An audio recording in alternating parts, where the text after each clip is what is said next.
Donald Trump and Zelensky engage in a tense Oval Office meeting. You need to see this footage we are about to play you shortly of the meeting between the two presidents in the Oval Office. A foreign leader standing his ground, and a president who doesn't take kindly to being challenged. The recent meeting between Donald Trump and Volodymyr Zelensky was nothing short of a political showdown. But was this confrontation a spontaneous outburst or a calculated move? Let's break it down. Occupied and took. He killed people. You know what the contact 2015. 2014. 2014 and 2015. 2014. Yeah. So I was not here. Yeah, but that's exactly right. Yes, but during 2014 till 2022, the situation the same. That people have been dying on the contact line. Nobody stopped him. You know that we had conversations with him, a lot of conversation, my bilateral conversation, and we signed with him, me, like a new president. In 2019, I signed with him the deal. I signed with him, Macron and Merkel, we signed ceasefire. Ceasefire. All of them told me that he will never go. We signed with him with gas contract. Yes, but after that, he broken this ceasefire. He killed our people and he didn't exchange prisoners. We signed the exchange of prisoners, but he didn't do it. What kind of diplomacy, JD, you are speaking about? What do you mean? I'm talking about the kind of diplomacy that's going to end the destruction of your country. Yes, but if you Mr. President, with respect, I think it's disrespectful for you to come into the Oval Office and try to litigate this in front of the American media. Right now, you guys are going around and forcing conscripts to the front lines because you have manpower problems. You should be thanking the president for trying to bring an end to this conflict. Have you ever been to Ukraine that you say what problems we have? I have been to. Come once. I've actually watched and seen the stories, and I know what happens is you bring them on a propaganda tour, Mr. President.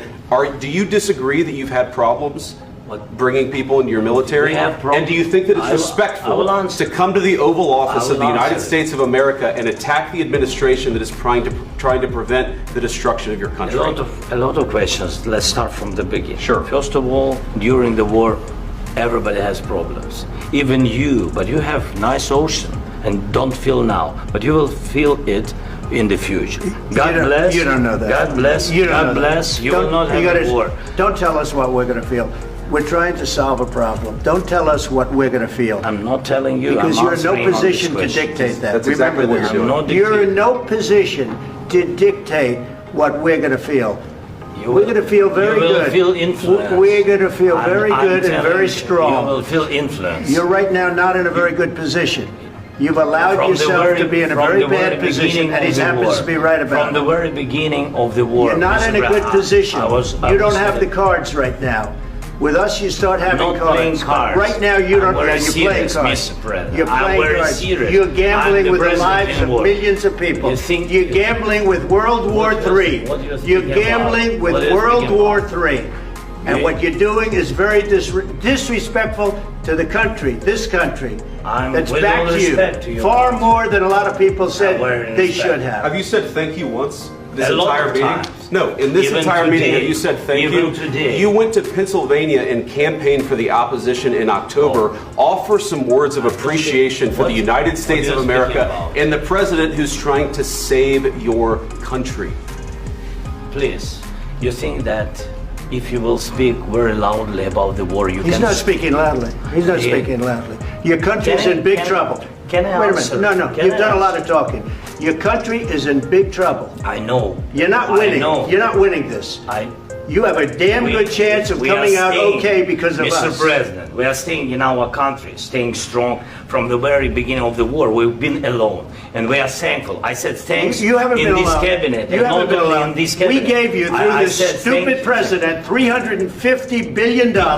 We gave you military equipment, and you men are brave, but they had to use our military. What about if you didn't have our military equipment, if you didn't have our military equipment, this war would have been over In 2 weeks. In 3 days, I heard it from Putin. In 3 days. This is something maybe new. Less. In 2 weeks, of course, yes. It's going to be a very hard thing to do business like this. Again, just say thank you. I said a lot of times to American people. Accept that there are disagreements, and let's go litigate those disagreements rather than trying to fight it out in the American media when you're wrong. We know that you're wrong. But you see, I think it's good for the American people to see what's going on. I understand, sir. I think it's very important. That's why I kept this going so long. You have to be thankful. You don't have the cards. You're buried there.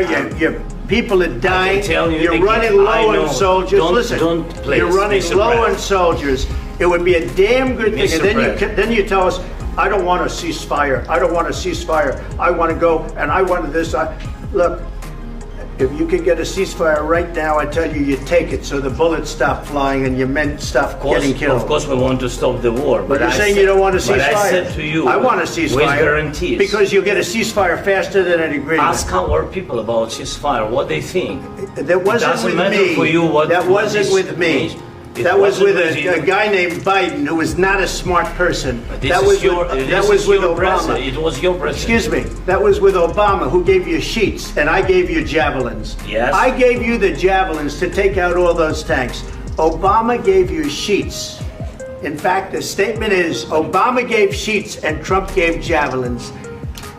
You got to be more thankful, because let me tell you, you don't have the cards. With us, you have the cards. But without us, you don't have any cards.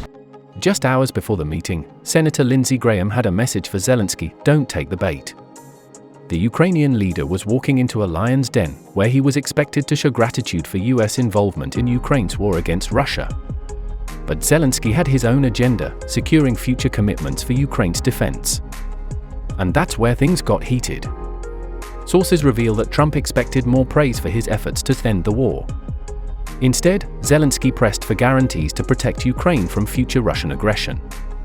That didn't sit well with Trump and Vice President J.D. Vance. Trump has long expressed skepticism about Ukraine's reliance on US support, often implying that Zelensky asks for too much while offering little in return.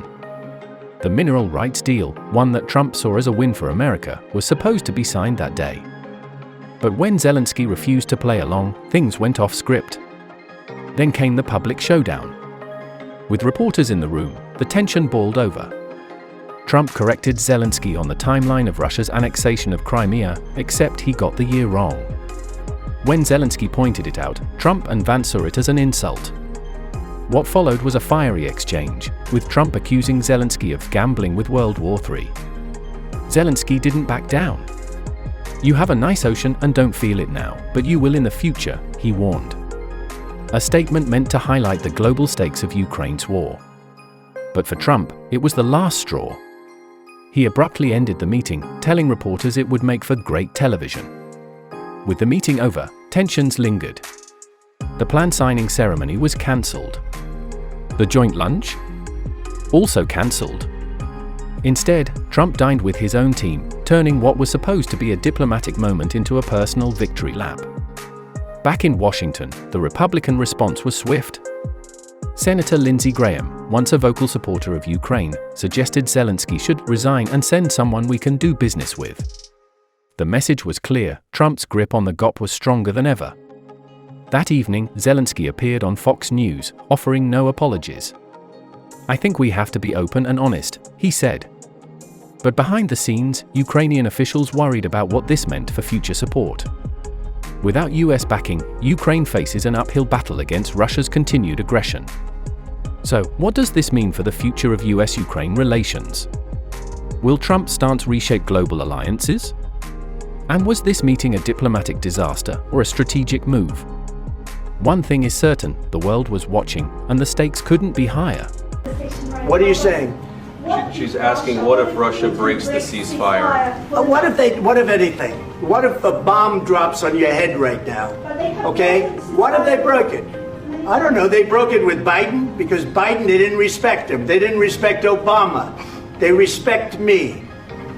Let me tell you, Putin went through a hell of a lot with me. He went through a phony witch hunt where they used him and Russia. Russia. You ever hear of that deal? That was a phony Hunter Biden, Joe Biden scam. Hillary Clinton, Shifty Adam Schiff. It was a Democrat scam. And he had to go through that. And he did go through it. We didn't end up in a war. And he went through it. He was accused of all that stuff. He had nothing to do with it. It came out of Hunter Biden's bathroom. It came out of Hunter Biden's... What do you think? Was Zelensky right to push for security guarantees, or should he have played along to secure US backing? Let us know in the comments, and don't forget to like and subscribe for more deep dives into global politics.